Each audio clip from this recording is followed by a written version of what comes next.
Welcome, Reds, to the 100% United podcast. I'm your host, TC, and here's my co-host, Scott. Hello, mate. How you doing? Hello, pal. Very well. How are you? I'm good, thanks. You're going to sing along with me? We all hate Leeds scum. We all hate Leeds scum. We all We all hate Leeds. Leeds scum. We all hate Leeds scum. Good one. Bit of you, isn't it? Oh, As you can guess, we smashed our old enemy today, 4-0. A great performance from United. Still only pre-season. Good sign so far, Scott. absolutely. Good to see you got your singing voice already in action. Not sure you got yours in action yet, mate. Nope. Caught me unaware. There you go, buddy. Mate, 4-0. I know it's only pre-season. 52,000 people in Australia watching the old rivals clash. It was a bit of fun, wasn't it, mate? Yeah, someone tell those 52,000 people it's only pre-season.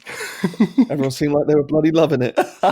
You know full well, mate, living abroad, that when United come to town, you do it yourself, don't you? You go to pre-season friendlies and get any bit of United you can. Get all worked up. Yeah, I've been there. Love it. I must say, mate, it put a real smile on my face hearing Glory, Glory, Man United sung by a mass of the crowd in an Aussie accent. It was super cool. I really enjoyed that. Yeah. And let's not forget that we have many, many listeners in Australia. So thanks for that, Aussies. That was awesome stuff. Yeah, really magic. Definitely. And so, mate, we, as I say, 4-0 winners. Really, really good signs coming out of this match. You want to go through the main talking points first, pal? For sure. So we, on the last pod, what did we say? This team struggles to create clear-cut chances. Mm-hmm. And it seemed like they were listening because 2 minutes in, Rashford hit the post. And then in the 7th minute, Pogba played in Aaron Wan-Bissaka. Remember, he can't attack. Yeah, I do remember that. Centred to Mason Greenwood. And Mason Greenwood, another thing we said on the last pod, he's got to get off the mark. So, blooming good signs everywhere, buddy. Yeah, absolutely. Looked like your man Paul Pogba actually wanted to play, and he was pretty fantastic. You can't say he wasn't. He was absolutely superb. His ball through to Aaron Wan-Bissaka was weighted beautifully. Yeah. It's the kind of ball that Scholesy plays through, where it doesn't look like a really impressive ball, but it forces Wan-Bissaka right to the limit of his run, and it allows to propel us into the box. It was superb, mate. No denying that. It really was. Really was. It was fantastic. And what about Mason? Wonderful finish, eh? He really linked up well with Rashford as well. I think we could see a lot more of him than we're expecting to this season, pal. Yes, we'll have more on that later, because Ole did mention that in his post-match press conference. But look, it didn't stop there, mate. we're all over the place in a positive way. Pogba on the 14th minute fired a free kick just wide. Do you think that one was in, mate? I actually did, yeah. I did. I bet you did. I hope he gets more free kicks this season because he's such a talent from a dead ball. Never really gets the chance to shine. Are we staying now, is he? I think so. I think he is, pal. You know what, buddy? I had to think about this. I had to think last night. And the truth is, pal, we can't keep sleepwalking along as Man United. We've got to get behind the team. We've got to get behind Ole. We've got to give this team a chance. And look, if Pogba's still wearing the shirt on the 8th of August or the 11th when we play, then I'm going to go 100% behind him. There's no way I'm going to write off the season just because basically I'm going to be throwing my toys out of the pram. And look, most people in a marriage at some stage has thought about leaving the other person, but they still end up getting married. They still end up having a great life. So we look at footballers and we act like teenagers, don't we? We say, oh, he said he wants to leave, and we throw our toys out of the pram. But the truth is that you don't know the whole story. Look, I don't like what's been going on. Raiola was talking again today, saying Pogba's here in Manchester today, maybe gone tomorrow. But like I say, mate, it's about time we forget all this nonsense. We're getting dragged down by the blooming press. Let's move forward. Let's support Ole 100% and see where it gets us, mate. For sure. We can't affect a lot of the stuff that surrounds him. We just need to figure out what we can and can't change and just work with that, Yeah, but what we can do is support the team and support Ole. Let's not forget, mate, and this is another thing I was thinking last night. It's Ole Gunnar Solskjaer as our manager. It's not some guy plucked off the continent or something. It's one of our biggest heroes, mate. If we can't give him a chance, we're finished. No, completely agree with you, pal. Completely agree with you. I think there's a point when there's actually gaining us a lot of inward respect, Like I think that our fans are giving us more of a chance, team more of a chance these days, and I just hope that we're not so quick to judge everything as we have been the last few years. Yes, that's what I'm trying to say, mate. And look, he may be playing a clever game with Pogba here, But if he's playing the game, I'm willing to play it with him. Yeah. No problems. Yeah. If it's best for it to appear that Pogba is staying, then I'll back Ollie. I'll play the game with him. No probs. Yeah. Absolutely no problems at all. I did like when he said, if he wants a new challenge, I've got a new challenge for him. He doesn't have to leave. So did I. Leave for a new challenge. I got dozens of them lined up. Yeah, that was cracking. I just hope it's not the armband, that's all. Yeah, but you know what? If he does, then I'll get behind that too. Yeah. No worries. But look, Pogba didn't stop there. 15th minute, unbelievable strength. Burst through a couple of men, fired a shot off the keeper. And on the 24th minute, again, beautiful skill from Pogba, like really ridiculous stuff. And another whizzer in on goal. So look, Pogba's taken the game by the scruff of the net. And like you say, looking like he was quite up for it, really. Yeah. His quality is just infectious. Everyone around him plays better when he plays well. And as you say, he has the ability to sort of lead people on with these passes and push Aaron Wan-Bissaka in a position that, as you say, Scholes used to push Antonio Valencia. Absolutely. And the rest. I just think he makes everyone play better around him as well. Yeah, and you know what? On the other side, you've got to say Daniel James, his lively movement, pace is creating a lot more space up there for guys as well, and giving Pogba an extra option too. It definitely is. He's just stretching everyone, isn't he? Stretching the defensive line to be back and giving Pogba an extra 10, 15 yards ahead of him with nothing but space. Yeah, it's really great to see. Really great to see. I must say, man, I'm falling in love with the little man already. I absolutely love Daniel James. I think he's fantastic. I bet you are. I'm really unlucky he had with that finish, hit the post, but yeah, he played really well. Yeah, he was. But look, he's getting in the right areas and he's causing havoc, and that's what we want. And look, he's not just a speedster. He drifts inside. He's willing to link up. He's willing to thread little balls through the eye of a needle. I'm liking him a lot. Really liking him. Yeah, and I think he's sort of got that humility that he's willing to pick up every bit of slack for the team. He's not. Yeah, and he seems like a decent bloke, a sort of good character, good energy. Yeah, completely agree. It's great stuff. So look, Sergio Romero playing in goal. David De Gea missed out. He was ill. Had a fever, Ollie said. He made a cracking save with his feet in the 26th minute. Made some really good saves throughout the game, didn't he, bud? He did. He really did. He looked very sharp yesterday. And can we just have a word? I know you said that you thought the black goalie shirt was nice and the pink one. You love that pink one, don't you, mate? You're all over that like a rash, aren't you? I definitely am. The purple with the nice pink numbers. Yeah. You can't get that past me, mate. Will you be getting Schmeichel on the back? Oh, no. No, I won't. So, following that, McTominay becoming a real fan's favourite, isn't he? Strode forward, really strode forward as well. Yards and yards and yards. Fed Rashford. Rashford stopped two men, skinned them absolutely alive. Slotted far post, open body. It was like one of my old Pro Evo moves against you, wasn't it, bud? I don't think you quite had that skill, but yeah, it was a textbook. Leave it out. What I'm trying to say is it was that good. It looked like it was a computer game. It was really, really fantastic from Rashford. Yeah, I was actually sitting there thinking, God, I wonder if he's going to square it over to Greenwood. No. Didn't even need it. No. And that's 2-2 for Rashford. Brilliant stuff. Mm-hmm. Really, really important. Yeah, he needs to really get off on a good foot because we've got some important games coming up quickly and we really need him to jump out the gates. Well, we do, especially as Lukaku didn't even bring his boots. He was left out totally. Yeah. He's missed training a few times. Ollie said he's missing out on chances. Ollie was effectively saying he's missing the boat here. But we do know Inter Milan are trying to... We've rejected their loan offer. Apparently, they've come back in with 60 million, which we want more than. I think it looks like Lukaku probably will exit before the start of the season, don't you think, mate? Yeah, I'm beginning to think so. I think if his level of wanting to be there was anything higher, then he would be out there, right? At least have trained the last couple of days. We're playing Inter Milan on Saturday. Yeah. I would be surprised if he didn't just leave with them after that. Yeah. The thing is with Lukaku is I think he's a good option as one of our stable of strikers, but it looks like he's not going to have the right attitude to be a sort of, or start as a bit part player. Look, Ole Gunnar Solskjaer started the Champions League final as a sub, don't forget. Ole Gunnar Solskjaer started many, many games as a sub, but his attitude is what made him a United legend. He could have left, he could have gone to Spurs, remember? Yeah. And he almost did, he was offered the chance. So, look, if Lukaku wants to go, that's fine by me. He's a good player, but he's not a game changer for us. No, and, what's the point of coming off the bench with all that ability if you can't apply it? Yeah. As you say, Solskjaer's been in that position a lot of times before, knows that it's an opportunity that comes with a lot of glory, right? Like he came off the bench, won the Champions League final, and now is written in our history books forever. Yeah. And if you're training someone, you're coaching someone who doesn't show that same level of application or that level of enthusiasm, then you almost think, what's the point? Yes, absolutely, mate. And look, As we say, if he wants to go, he can go, but it does look like that's our stable. Do you think maybe we will get rid of Lukaku and maybe bring in a bit more of an experienced striker like we discussed, sort of 30, 40 million price tag to back up the young boys? No, I actually think that Lukaku will go and Mason Greenwood will be promoted from within. Superb. We'll see how that goes, eh? Yeah, for sure. So second half, we made a full change again. And in the 52nd minute, I was going bananas, Scott.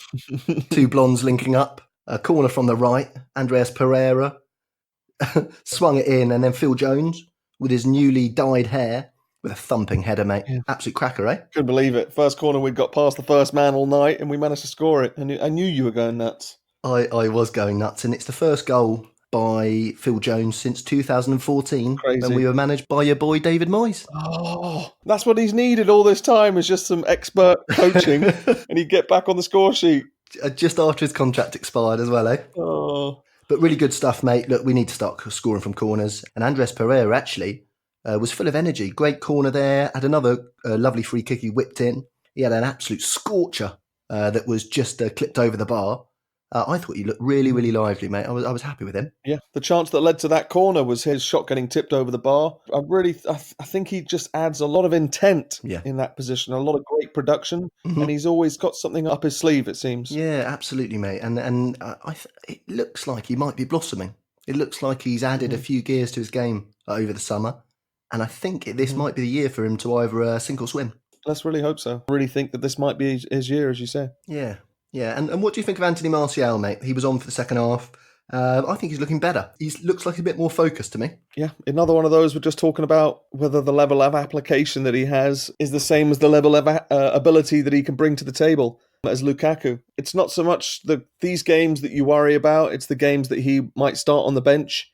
That is he going to be able to bring a good attitude off the bench and be able to change games? Yeah, and look, he does have the ability, like you say. But this is the time. Martial's got to set it alight this season. If he's with us, he's got to set it alight. It's he's had now it's a couple of dodgy years, hasn't he? Mm-hmm. After a really good start. But look, Angel Gomez and Heath Chong, beautiful interchange, really, really lovely. Put Chong down the left, cut back in, got absolutely wiped out. Won a penalty, which Martial dispatched with consummate ease. Yeah, you've got to say Heath Chong had a great game. Oh, he's brilliant. Really, really good. Yeah, he really was. Another one just adding a lot of purpose and a lot of moving forward, a lot of getting the ball, surmising the field and moving forward with it. Something that maybe we've lacked a bit in our game the last few years is just wanting to get it and go forward with it. Yeah, mate. And look, in terms of the youngsters, as you say, Chong was superb. Greenwood got off the mark. Angel Gomez was linking up with Chongi brilliantly. I thought he was fantastic as well. We got Pereira coming through.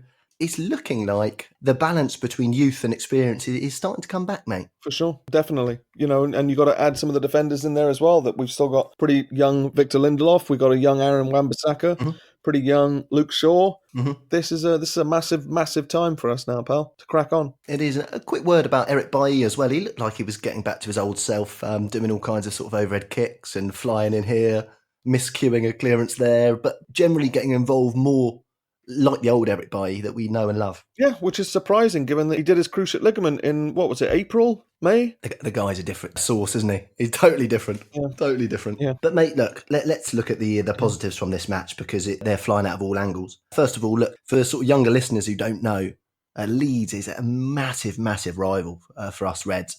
I mean, I would put, in terms of our biggest rivals, I'd go Liverpool, Leeds, Manchester City. That would be the top three for me. Leeds in second place. So that shows the level of hatred between the clubs. Mm-hmm.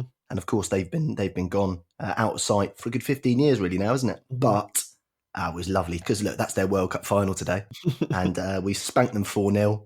And they won't see us again for a while. Yeah, it was really nice to waken that rivalry up again, right? Like when we were growing up, you're right, Leeds was such a huge rival because City weren't ever at the table. Yeah, it was really nice, as I say, just open that door up and give them a bashing again. If you think going to Anfield's a blooming cauldron, try going to Ellen Road. Yeah. I'm in hell. That was tough. That is a proper United game, that one.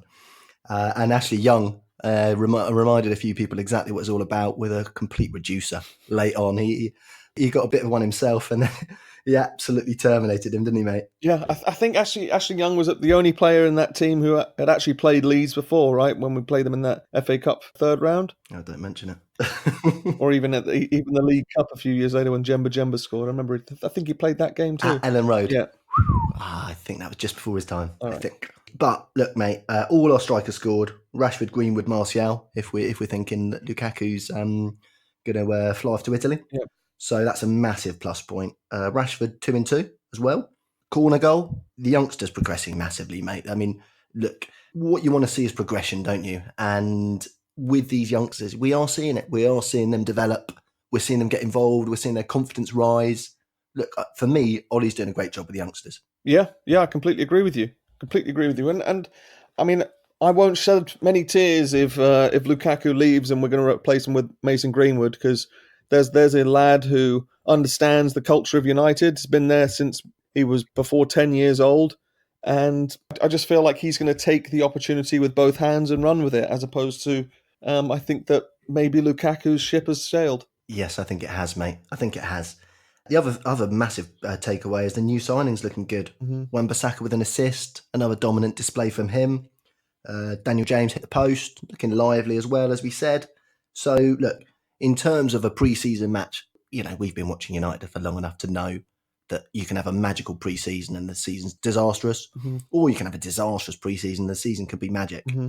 But it's better to have a good pre-season. There's no denying that. And look, the positives, like I say, are coming from all angles. And it's about time we grabbed onto the positives and run with them instead of looking for the blooming negatives all the time. Absolutely. Yeah, I have a good feeling about this season. I think that we're starting it in the best possible way that we can. I hope some of these younger lads are going to be able to have an impact on us this season. I'm talking Gomez, Chong, even Garner as well. He came on, he was pretty good as well earlier. Yeah, I think that we're just doing what we're supposed to be doing at the moment in terms of just picking up some fitness, getting some good wins under our belt, and the bigger challenges are coming up this week. We play Inter Milan, then we play Spurs next week. That's going to be a better yardstick as to how well we're doing this preseason. But at the moment, I would say we're doing pretty well. As you say, the youngsters are doing well, the new signings, and I think everyone's sort of getting a good chance. Yes, absolutely, mate. And Ollie did give a press conference after the match, and like we said, he said it's a weight off Mason's shoulders, and he was very, very happy with his goal. He said, look, Mason can play all across the front four, actually, not just front three. You can play number 10 too.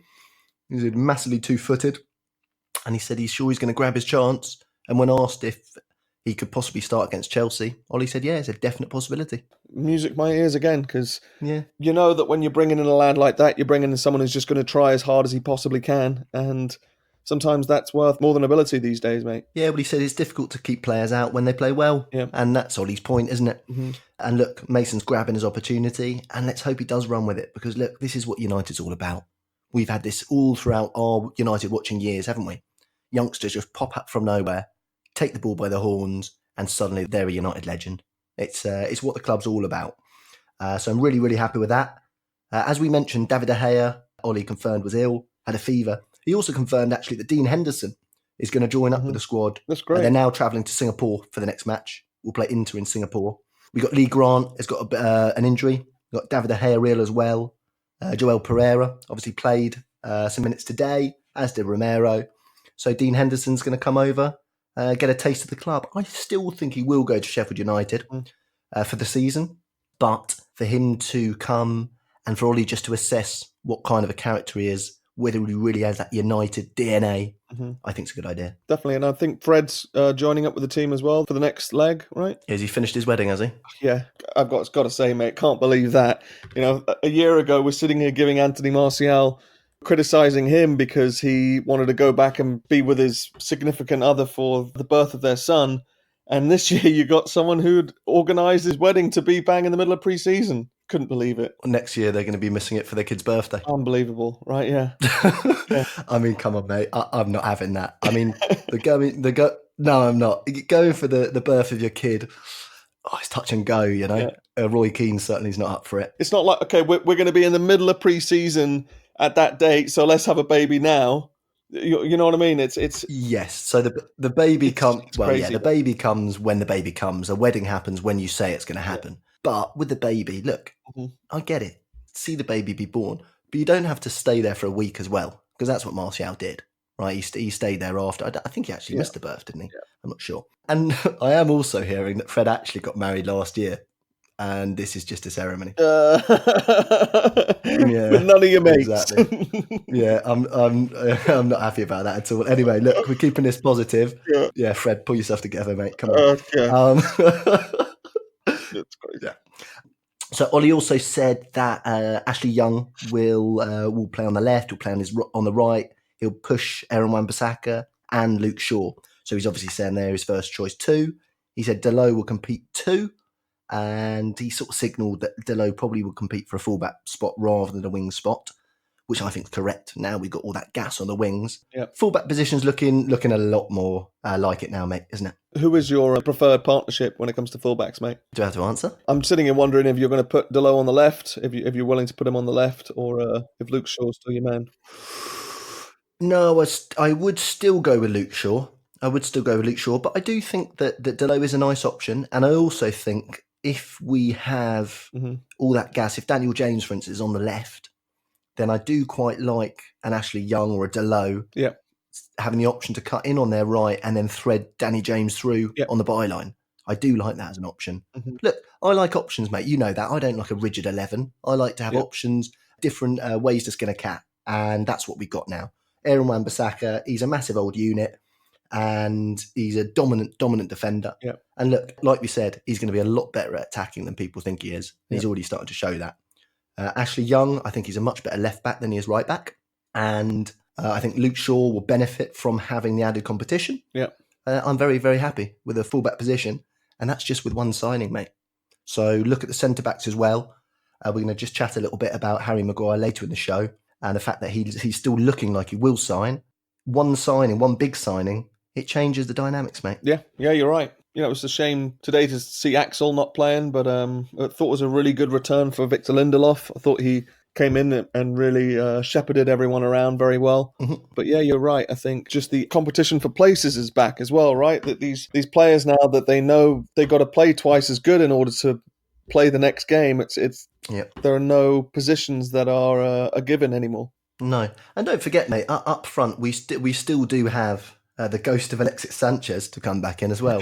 So who knows, mate? Who knows? I mean, Ollie was talking about how good he was at Arsenal. I'd actually saw a YouTube video. It said Alexis Sanchez was a beast at Arsenal. So I couldn't bear to watch it. I didn't even click on it, mate, because I can vaguely remember what he was like, and I would have been tearing my hair out watching that, pal. But look, he has had such a high level in the past. If he can just be some kind of addition to that front line if he stays, that's got to be a +2, mate.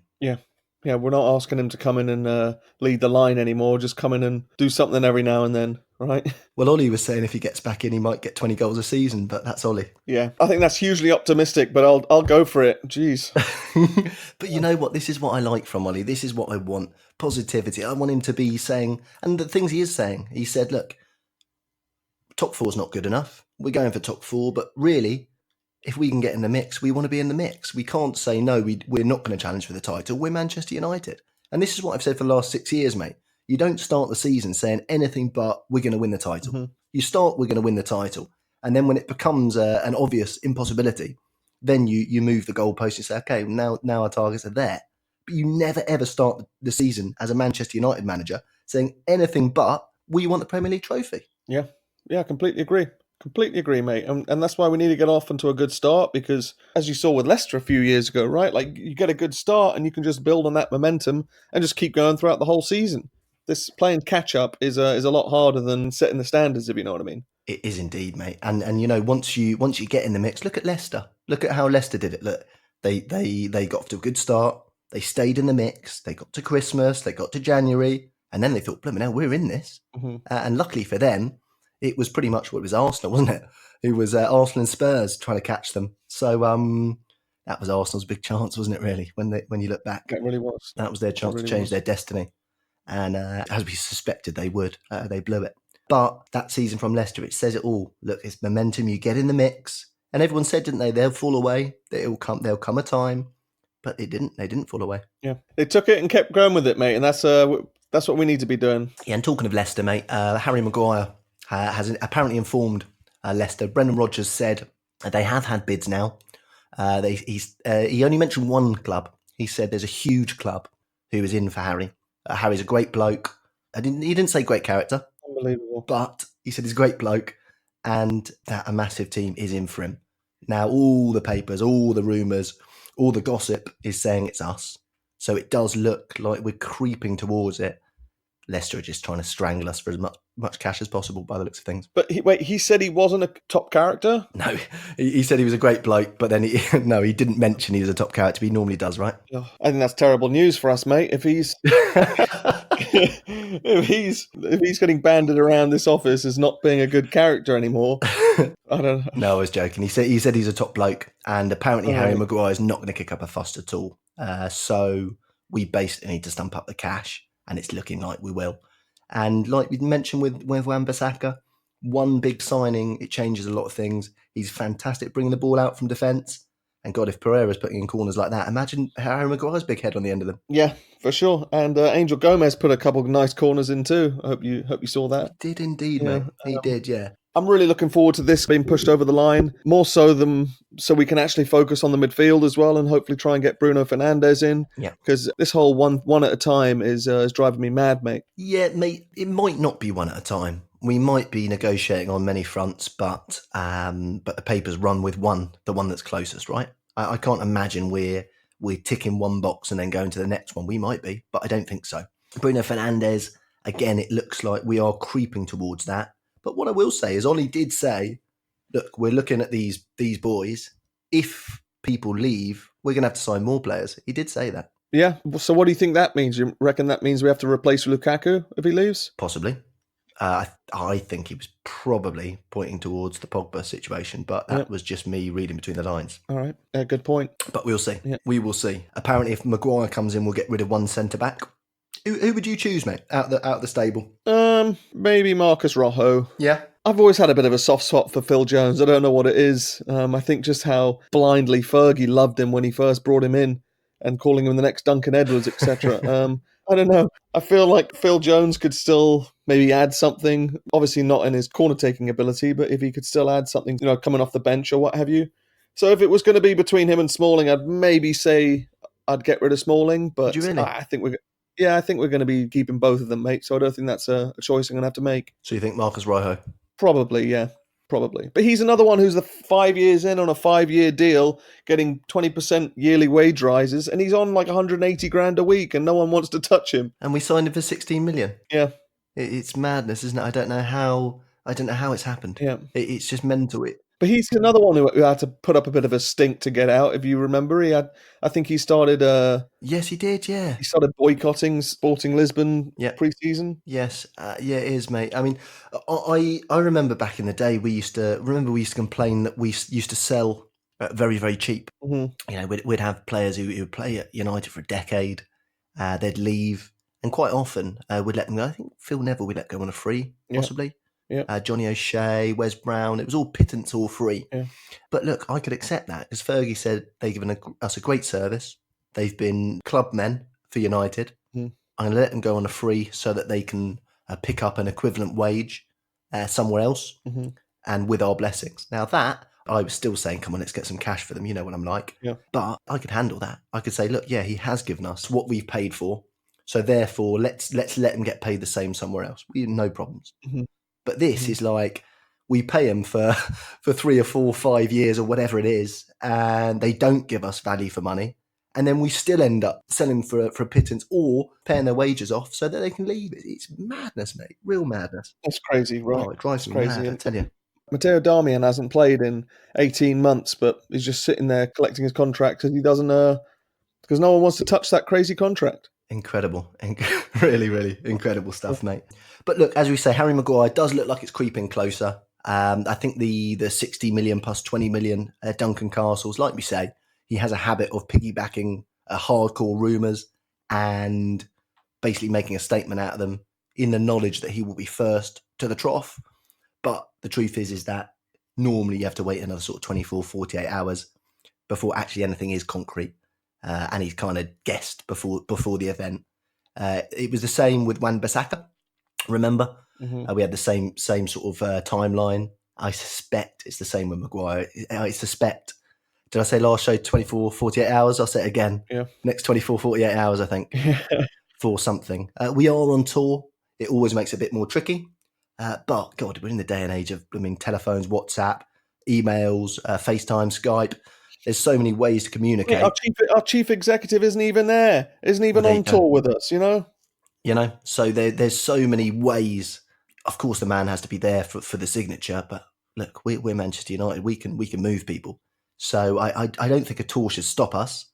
But we do need to get it sorted soon. And I think we will, bud. I think we will. Yeah, fingers crossed, pal. Fingers crossed. Absolutely. And just one little pointer, I must say, last time on the pod, we mentioned, we were talking about the blue and white, the old kit back in the 90s. Yeah. And we mentioned the Eric Cantona chip at Sheffield United. Mm-hmm. I actually went onto YouTube last night and watched that a good number of times. I would point all you Reds, click in Eric Cantona chip Sheffield United into YouTube and watch that blooming goal from our own box. Cantona, the control in the middle, spread it out to Giggsy into Eric, chip the keeper, in off the crossbar, magic celebration. That's what United's all about. Yeah. Go and have a look, Reds. It is as I said, I've been watching on loop, and it's one of the goals that it epitomises what Manchester United is all about. Yeah, completely agree with you, pal. Let's not forget who we are. Let's get behind Ollie 100%. It's time to start acting like Manchester United again. Remember to like, subscribe and follow. We're on iTunes, Spotify, all the podcast apps too. Follow us at United100 Podcast on Instagram. Thanks for joining me again, Scott. Thank you, pal. Cheerio, Reds. Ta-ra.